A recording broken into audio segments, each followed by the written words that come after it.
Fortunately, there is film of those two bouts. And unfortunately, I think Sonny's, and I'll get back to that, but I think Sonny's best fight was later on in 1960, after the second Williams fight, when he fought Zora Foley in Denver. And Zora Foley had the best first round the best round anybody had against Sonny from the write-ups that I read. But there's no film of the fight. It ended at 28 seconds into the third round. At the time, Sonny was the number one contender. Foley was the number two contender. When he fought Cleveland Williams, and I would recommend to anyone who wants to understand how much of a fighting machine Sonny Liston was and how hard he was to hurt, to watch those two fights. My favorite round is the second round of the second fight when Cleveland Williams opens up on Liston and he lands 7, 8, 9 punches to the head and they look like they're all getting through. And Sonny doesn't move. His knees don't buckle. And I'm looking at that and I'm going, he must be thinking to himself, I can't let this go on much longer. And he didn't. That's what he was actually thinking. He says, I got to take it to this guy. And he did. And a minute later, Cleveland Williams is out.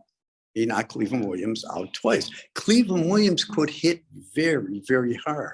Sonny said he punched hard, punches fast. If the Cleveland Williams of 1959 had fought the Muhammad Ali of 1966, and when Cleveland Williams fought him after being shot in the stomach, almost losing his life, losing a kidney, having a bullet next to his spine that was too dangerous to remove, it would have been a hell of a fight. I'm not saying Cleveland Williams could have beaten Muhammad Ali at that time, but he might have, because he could hit. He was a big man. He was the same size as Ali, and he could hit real, real hard. I mean, there's a tragic figure if you ever saw one. Yeah, I've heard the story of Cleveland Williams, and I think there's even a story that Ali knew that Williams was way past his best because of the shooting, and he was advised by certain people in his camp to take Williams out as quick as he could, because it would look bad otherwise. That if the fight did last longer, because everyone knew Cleveland wasn't the same boxer anymore after the shooting incident. But as you said before, that he was recognised as one of the hardest and biggest punchers in history at that time. To Ali's credit, he fought Williams, which is the best payday of his career. To his credit, he fought Zora Foley a year later, which is the best payday of his career. Those guys were in their prime in 59 and 1960 when Sonny beat the crap out of them.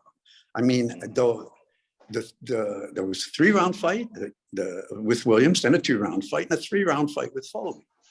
And then a 1-round fight with Patterson and a 1-round fight with Patterson. Those 5 fights, I think, had a total of 24 minutes of action.